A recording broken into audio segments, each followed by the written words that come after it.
മമതാ ബാനർജി രാജിവെക്കില്ല എന്ന് പറഞ്ഞിട്ട് വല്ല കാര്യമുണ്ടോ?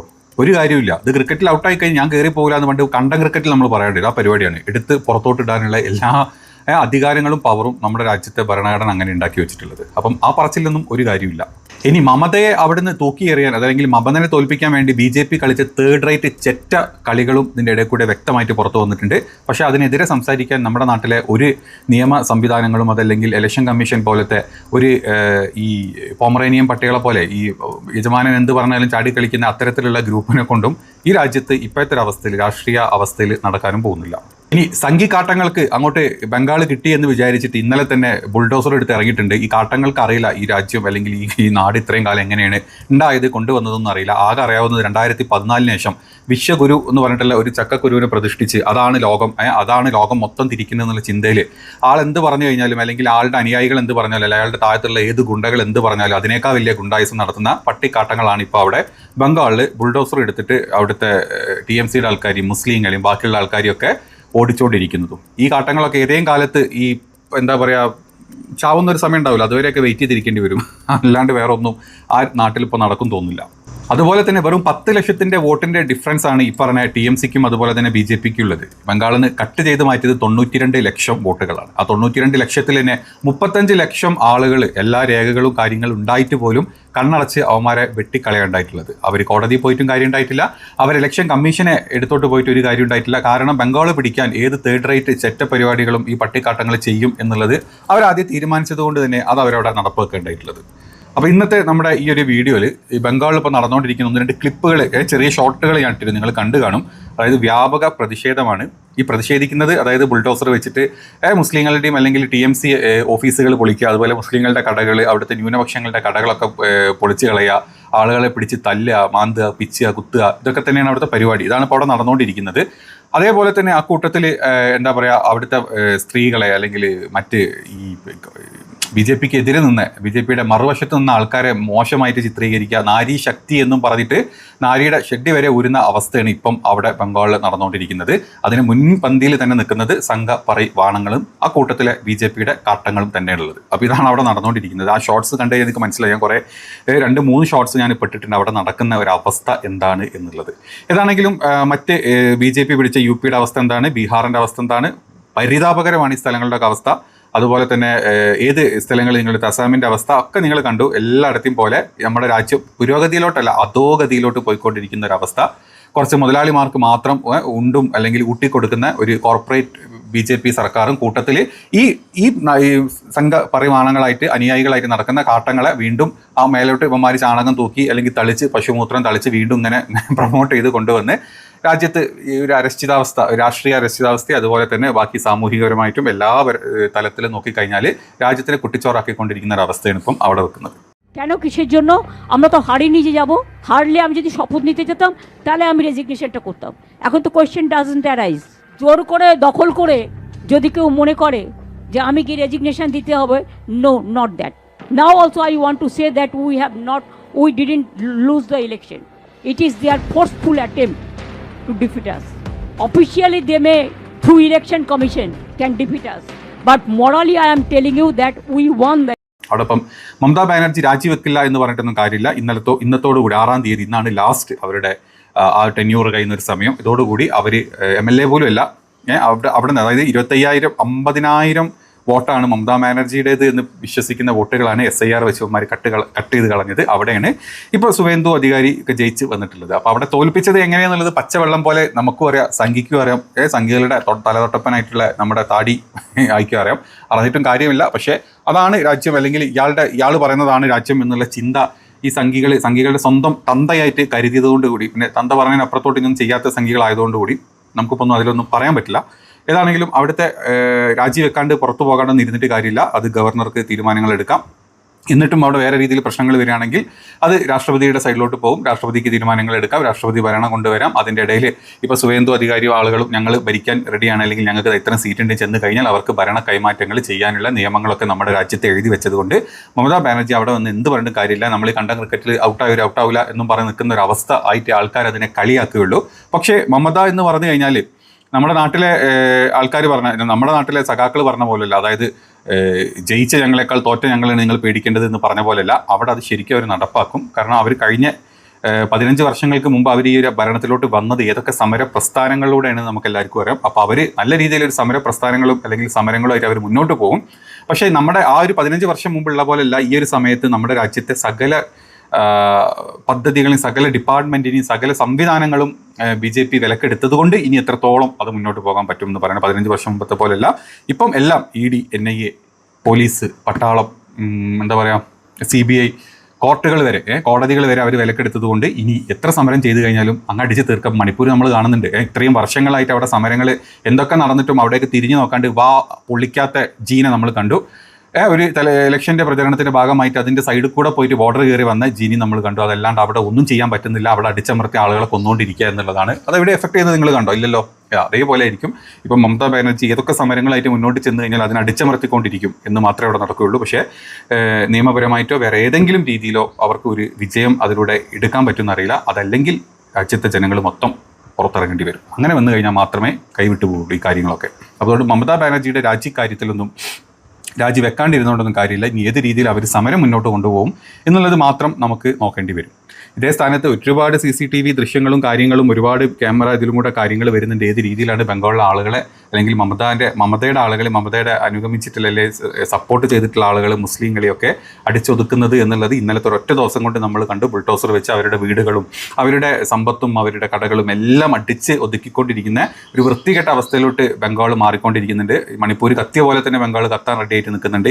ഏതെങ്കിലും രീതിയിൽ ഇപ്പുറത്ത് TMCയുടെ സൈഡിൽ നിന്നോ അതല്ലെങ്കിൽ ഈ മുസ്ലിങ്ങളുടെ സൈഡിൽ നിന്നോ തിരിച്ചൊരു പ്രകോപനം അങ്ങോട്ടും കൂടെ, അതായത് അവർ കത്തിച്ചുകൊണ്ടിരിക്കുകയാണ്, അതിനെ പോയി തടഞ്ഞ് അതൊരു വലിയ പ്രക്ഷോഭത്തിലേക്ക് മാറാണ്ടിരിക്കട്ടെ എന്ന് പറയാം. അതല്ലെങ്കിൽ ഒരുപാട് ആളുകളുടെ ജീവൻ അവിടെ ഇല്ലാണ്ടാവും. അത് സംഘികളും ഉണ്ടാവും ആ കൂട്ടത്തിൽ, അതല്ലാണ്ട് ആ കൂട്ടത്തിൽ മുസ്ലിങ്ങളും ബാക്കി ന്യൂനപക്ഷങ്ങളും ദളിതരും ഒക്കെ അവിടെ ഉണ്ടാവും. അത് കണ്ട് നോക്കി ചിരിച്ച് മാത്രമേ ഇരിക്കുകയുള്ളൂ നമ്മുടെ രാജ്യം ഭരിക്കുന്ന ആളുകൾ. അതുകൊണ്ട് അതിൽ വേറെ ഒരു മെച്ചം ഉണ്ടാവും തോന്നുന്നില്ല. കുറേ പേരുടെ പാവങ്ങളുടെ ജീവൻ അതിലൂടെ അങ്ങോട്ട് പോകുമെന്ന് മാത്രം. മമതനെ തോൽപ്പിക്കാൻ ആദ്യം കൊണ്ടുവന്നത് SIR ആണെന്ന് നമുക്കറിയാം. SIR 90 ലക്ഷം ആളുകളെ കട്ട് ചെയ്തു. അതിൽ തന്നെ അല്ലെങ്കിൽ മരിച്ചവരും അതല്ലെങ്കിൽ അവിടെ നാട് വിട്ടുപോയവരും ആയിട്ട് ഉള്ള ആളുകളെ കഴിച്ചിട്ട് വീണ്ടും 30 ലക്ഷത്തോളം 35 ലക്ഷത്തോളം ആളുകൾ വീണ്ടും അവിടെ വിത്ത് പ്രൂഫായിട്ട് വിത്ത് കാർഡുകളായിട്ട് അവിടെ നിന്ന് അവർ പലവട്ടം പല അധികാര കേന്ദ്രങ്ങളും കയറി ഇറങ്ങി എന്നല്ലാണ്ട് അവർക്ക് അവരുടെ വോട്ടുകൾ ചേർത്താൻ ഈ ഇലക്ഷൻ കമ്മീഷനോ അല്ലെങ്കിൽ നമ്മുടെ ഭരണ വ്യവസ്ഥയെ സമ്മതിച്ചിട്ടില്ല. അപ്പോൾ തന്നെ ക്ലിയർ ആയിരുന്നു BJPയുടെ പദ്ധതികൾ എന്താണ് എന്നുള്ളത്. അതുമാത്രമല്ല ആ കൂട്ടത്തിൽ വെറും 10 ലക്ഷത്തിൻ്റെ വോട്ടിൻ്റെ ഡിഫറൻസ് ആണ് മമതക്കും TMCക്കും അല്ലെങ്കിൽ BJPക്കും ഉള്ളത്. അതായത് BJPക്ക് കിട്ടുന്ന മൊത്തം വോട്ടുകൾ എന്ന് പറഞ്ഞാൽ 1.35 കോടിയും ഇതേ സമയത്ത് ഇപ്പുറത്ത് കിട്ടുന്നത് എന്ന് പറഞ്ഞാൽ 1.25 കോടി, ആകെ 10 ലക്ഷം. അവിടെ നിന്ന് കട്ട് ചെയ്ത ആൾക്കാർ 90 ലക്ഷം. 90 ലക്ഷത്തിൽ 35 ലക്ഷം ആൾക്കാർ ജെനുവിൻ. ആ 35 ലക്ഷത്തിൽ 80% മുസ്ലിങ്ങളും ന്യൂനപക്ഷങ്ങളും മമതനെ സപ്പോർട്ട് ചെയ്യുന്ന ആളുകളും.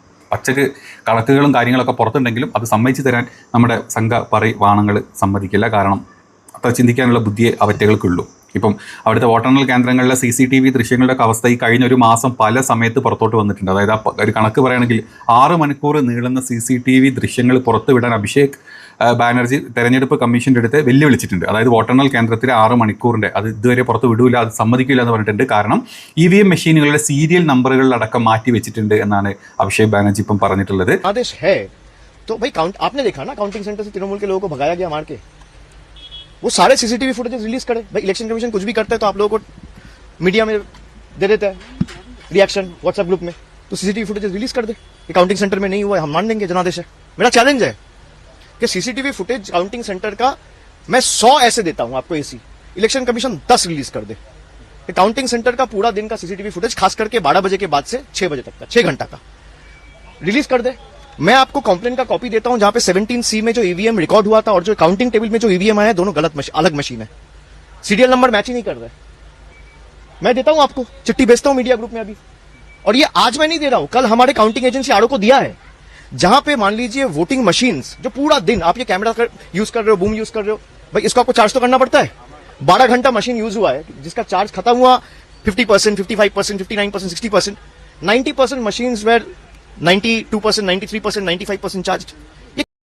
അത് മാത്രമല്ല ഇത്തരത്തിലുള്ള വോട്ടെണ്ണലിൻ്റെ അതായത് ഈ ഫസ്റ്റ് ഈ പറഞ്ഞ പെട്ടികൾ EVM എല്ലാം കൂടെ അകത്തോട്ട് കയറ്റുന്ന സമയത്ത് CCTV ദൃശ്യങ്ങൾ അവിടെ പ്രവർത്തിച്ചിട്ടില്ല. അതുപോലെ തന്നെ അവിടുന്ന് ഇറങ്ങി വരുന്ന അവസാന ദിവസത്തെ ഒരു ഇത്രയും മണിക്കൂറുകളും ഈ പറഞ്ഞ CCTV ദൃശ്യങ്ങൾ അവിടെ കിട്ടിയിട്ടില്ല. കാരണം ഈ 2 സമയങ്ങൾ അങ്ങോട്ട് കയറ്റുന്ന സമയത്തും തിരിച്ച് അവിടുന്ന് ഇത് ഇറക്കുന്നതിന് മുമ്പായിട്ട് അവരങ്ങോട്ട് കാണിച്ചിട്ടുള്ള എല്ലാ പരിപാടികളും പച്ചക്ക് ഈ പറഞ്ഞ സ്ഥലത്ത് CCTV പതിയും എന്നുള്ളതുകൊണ്ട് അതെല്ലാം കട്ട് ചെയ്തിട്ടാണ് തെരഞ്ഞെടുപ്പ് കമ്മീഷൻ വാലാട്ടി പട്ടികളായിട്ട് ഇവന്മാരുടെ അല്ലെങ്കിൽ ഈ പറഞ്ഞ BJP സംഘപരിവാണങ്ങളുടെ പിന്നാലെ നടക്കുന്നത്. അതും എത്ര ആരോപിച്ചിട്ടും കാര്യമില്ല. ഈ ആരോപിക്കുന്നത് ഇത് തെളിവെടുക്കേണ്ട അല്ലെങ്കിൽ ഇത് ചെയ്യേണ്ട ആളുകൾ എടുത്തോട്ട് ആരോപിക്കുമ്പം അവർ തന്നെ ഞങ്ങൾ ചെയ്യൂല അല്ലെങ്കിൽ ഞങ്ങളാണ് ചെയ്യുന്നത് എന്നുള്ളൊരു അവസ്ഥ വന്നു കഴിഞ്ഞാൽ എന്താണ്? അതാണ് ഇപ്പോൾ ബംഗാളിൽ നടന്നുകൊണ്ടിരിക്കുന്നത്. ഈ സോണിയാഗാന്ധി, രാഹുൽ ഗാന്ധി, അഭിഷേക് യാദവ്, ഉദ്ധവ് താക്കറെ തുടങ്ങിയ ഇന്ത്യ സഖ്യത്തിലെ എല്ലാവരും ഈ ഒരു കാര്യത്തിൻ്റെ പിന്തുണ അറിയിച്ചിട്ടുണ്ട്. നമുക്ക് സമരത്തിലോട്ട് പോകാം എന്നുള്ളത്. ഏത് രീതിയിലാണ് ഇവർ ഈ സമരം നോക്കുക എന്നുള്ളത് നമുക്ക് കണ്ടു തന്നെ അറിയേണ്ടി വരും. പിന്നെ അവിടുത്തെ അക്രമ സംഭവങ്ങൾ അന്വേഷിക്കാൻ വേണ്ടിയിട്ട് TMC 10 അംഗ ഫാക്ട് ഫൈൻഡിങ് കമ്മിറ്റി രൂപീകരിച്ചിട്ടുണ്ട്. അതൊക്കെ കാര്യമുണ്ടോ എന്ന് അറിയില്ല. ഏതായാലും അവരുടെ ട്രൈ മാത്രമായിട്ട് ഒതുങ്ങിപ്പോകും. കാരണം ഇന്ത്യ ആ രീതിയിലോട്ട് നമ്മൾ മാറിയിട്ടുണ്ട്. അതുകൊണ്ട് എത്രത്തോളം അതാവും എന്നുള്ള അറിയില്ല, നമുക്ക് നോക്കേണ്ടി വരും. അതായത് വോട്ടെണ്ണൽ കേന്ദ്രങ്ങളിൽ ഉച്ചയ്ക്ക് 12 മണി മുതൽ വൈകുന്നേരം 6 മണി വരെയുള്ള CCTV ദൃശ്യങ്ങൾ പുറത്തുവിടാനാണ് അഭിഷേക് ബാനർജി ഇപ്പം പറഞ്ഞിട്ടുള്ളത്. തെരഞ്ഞെടുപ്പ് കമ്മീഷന് വെല്ലുവിളിച്ചിട്ടുള്ളൊരു കാര്യമാണ്. ഇത്തരം വെല്ലുവിളികൾ സാധാരണ ചോദിക്കുന്ന സമയത്ത് കമ്പിളിപ്പുതപ്പ് എന്ന് പറഞ്ഞ് ഗാനേഷ് വീട്ടിൽ ചൂളിയിരിക്കാറാണ് എപ്പോഴും സമയം നമ്മൾ കണ്ടിട്ടുള്ളത്.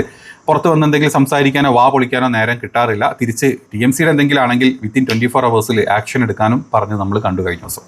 അപ്പോൾ അതുകൊണ്ട് അതിലൊന്നും വലിയ പ്രതീക്ഷകളൊന്നും നമ്മൾ കൊടുക്കണ്ട. പക്ഷേ പറ്റാവുന്ന രീതിയിൽ അവരുടെ സമരങ്ങൾ അവർ ചെയ്യട്ടെ. അതേപോലെ ഫോം 17C രേഖപ്പെടുത്തിയിട്ടുള്ള EVM നമ്പറുകളും വോട്ടെണ്ണൽ ടേബിളിൽ വന്ന മെഷീനുകളുടെ നമ്പറുകളും തമ്മിൽ വ്യത്യാസമുണ്ട് എന്നാണ് പറയുന്നത്. അതായത് EVMൻ്റെ സീരിയൽ നമ്പർ വരെ മാറിയിട്ടുണ്ട്. അങ്ങോട്ട് എഴുതി വെച്ച അല്ലെങ്കിൽ അകത്തോട്ട് ഈ സ്റ്റോക്ക് റൂമിലോട്ട് എടുത്ത് വെച്ചിട്ടുള്ള EVM നമ്പറുകൾ അല്ല പുറത്തോട്ട് വന്ന സമയത്ത് ആ നമ്പറുകൾ വരെ മാറ്റിയിട്ട് പുതിയ സാധനങ്ങൾ ഇതിനിടെ കൂടെ കയറ്റിയിട്ടുണ്ട്. അതുകൊണ്ടാണ് ഈ CCTV ദൃശ്യങ്ങൾ പുറത്തുവിടാൻ അഭിഷേക് ബാനർജി പറയുന്നത്. പക്ഷേ അത് ഞങ്ങൾ സമ്മതിക്കില്ല എന്നാണ് അവർ ഉദ്ദേശിച്ചിട്ടുള്ളത്. ഇത് മാത്രമല്ല, ഇലക്ഷൻ വരുന്നതിൻ്റെ മുമ്പേ ഈ TMC ഇലക്ഷൻ അട്ടിമറിക്കും, അവിടെ വലിയ പ്രശ്നങ്ങളൊക്കെ ഉണ്ടാക്കുമെന്ന് പറഞ്ഞ് കേന്ദ്ര സേനനെ തന്നെ അങ്ങോട്ട് വിന്യസിച്ച് പോലീസ് സേന അവിടുത്തെ പിൻവലിച്ച് കേന്ദ്ര സേന മാത്രം മതി, ഞങ്ങൾ പറയുന്നവർ മതി എന്നും പറഞ്ഞിട്ടൊക്കെ ഇട്ട് അതേ ആളുകളുടെ മുമ്പിൽ വെച്ചിട്ടാണ് ഇപ്പം ഇതേ അടി പിടി വെടി ഒക്കെ നടന്നുകൊണ്ടിരിക്കുന്നത്.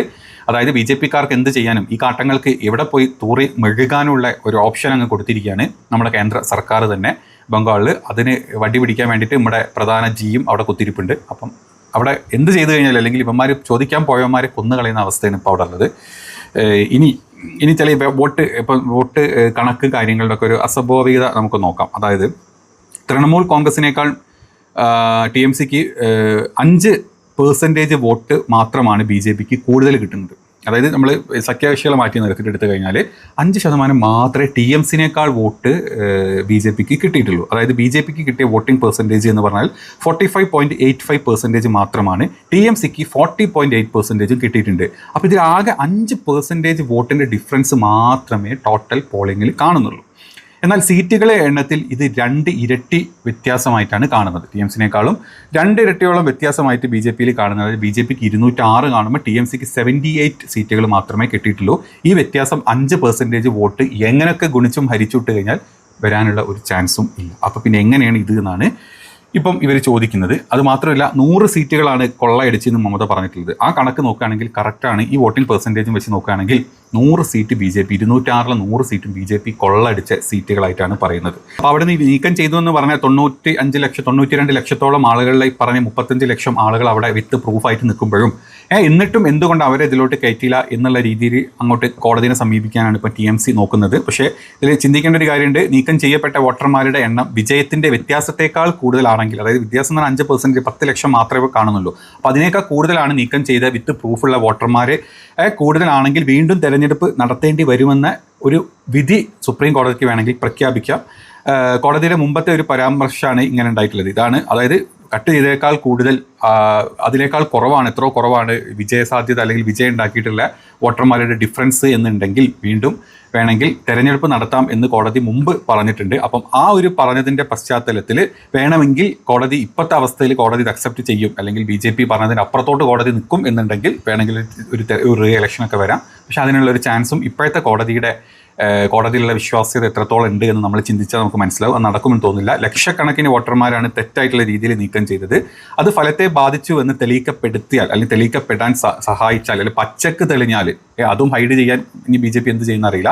അങ്ങനെ പല സീറ്റുകളിലും വോട്ടെടുപ്പ് വേണമെങ്കിൽ റീ പോളിങ്ങിലോട്ട് എത്തിക്കാനുള്ള ഒരു സാഹചര്യമൊക്കെ ഉണ്ട്. പണ്ടത്തെ ഇന്ത്യയിലാണെങ്കിൽ പറ്റുമായിരുന്നു. കഴിഞ്ഞ 10 വർഷത്തെ ഇന്ത്യയിൽ നമ്മുടെ പ്രധാന ചക്കക്കുരു ഉണ്ടാക്കി വെച്ചിട്ടുള്ള അല്ലെങ്കിൽ അതിൻ്റെ താഴത്തുള്ള സകല കള്ളന്മാരും ഉണ്ടാക്കി വെച്ചിട്ടുള്ള ചേഞ്ചസ് അല്ലെങ്കിൽ ഏത് രീതിയിലാണ് ഇവർ ഡിപ്പാർട്ട്മെൻറ്റിനെ വിലക്കെടുത്തത് എന്ന് നോക്കിക്കഴിഞ്ഞാൽ ഇതിനുള്ള ചാൻസും ഇത്തരത്തിലുള്ള റീ പോളിങ്ങും അല്ലെങ്കിൽ റീ ഇലക്ഷനൊക്കെ വെറും നമുക്കിങ്ങനെ പറഞ്ഞു പോകാനേ പറ്റുള്ളൂ. ഒരു വീഡിയോയിലൊക്കെ വന്ന് ഇങ്ങനെയൊക്കെ ഉണ്ടായിരുന്നു കേട്ടോ, ഇന്ത്യ പണ്ട് ഇങ്ങനെ ആയിരുന്നു, ഇങ്ങനെയൊക്കെ ചെയ്യാമായിരുന്നു പറഞ്ഞു പോകാനേ പറ്റുള്ളൂ. ഇപ്പോഴത്തെ ഇന്ത്യയിൽ അതൊന്നും നടക്കില്ല. കാരണം ഇന്ത്യ എന്ന് പറഞ്ഞാൽ ആ ഒരു രാജ്യം ഇല്ലപ്പോൾ. ഇപ്പം അതിന് പകരം ഈ പറഞ്ഞ സംഘരാജ്യമാക്കി മാറ്റാൻ വേണ്ടിയിട്ട് ഈ പട്ടിക്കാട്ടങ്ങൾ കാണിച്ചു കൂട്ടുന്ന വെറും ഈ ചെത്തല പട്ടികളുണ്ടല്ലോ റോട്ടിലൂടെ, ഐറ്റുള്ള ഒരു സാമ്രാജ്യം ഉണ്ടാക്കാൻ വേണ്ടിയിട്ട് അല്ലെങ്കിൽ ഐറ്റുകളുടെ ഒരു ഏരിയ അങ്ങോട്ട് എടുക്കാൻ വേണ്ടി ടെറിട്ടറി ഉണ്ടാക്കാൻ വേണ്ടിയിട്ട് ഏത് നാറിയ കളികളും കളിക്കല്ലോ. ആ കളിയാണ് ഇപ്പം നമ്മുടെ രാജ്യത്ത് ഈ സംഘപരിവാർ കളിച്ചുകൊണ്ടിരിക്കുന്നത്. കണ്ടറിയാം. ഇതേപോലെയൊക്കെ ഇപ്പോൾ കേരളത്തിൽ 3 കൊടുത്തല്ലോ. ഞാൻ 3 വെച്ചിട്ട് ഏതായാലും കേരളത്തിലെ ബാക്കി സ്ഥലങ്ങൾ ഇവന്മാർ ഏത് രീതിയിലാണ് പിടിച്ചെടുക്കുക എന്നുള്ളത് നോക്കാം. അത് ചെയ്യാണ്ടിരിക്കാൻ അല്ലെങ്കിൽ അതിനെ എതിർക്കാൻ നമ്മുടെ നാട്ടിലെ ആൾക്കാർക്ക് പറ്റുമെങ്കിൽ നല്ലത്. സൂക്ഷിച്ചോള, ഇവന്മാർ പണി തരുന്നത് വിചാരിക്കാത്ത രീതിയിലായിരിക്കും. സകല ആട്ടും കാട്ടങ്ങളാണിട്ടുള്ളത്, വെറും കാട്ടങ്ങൾ.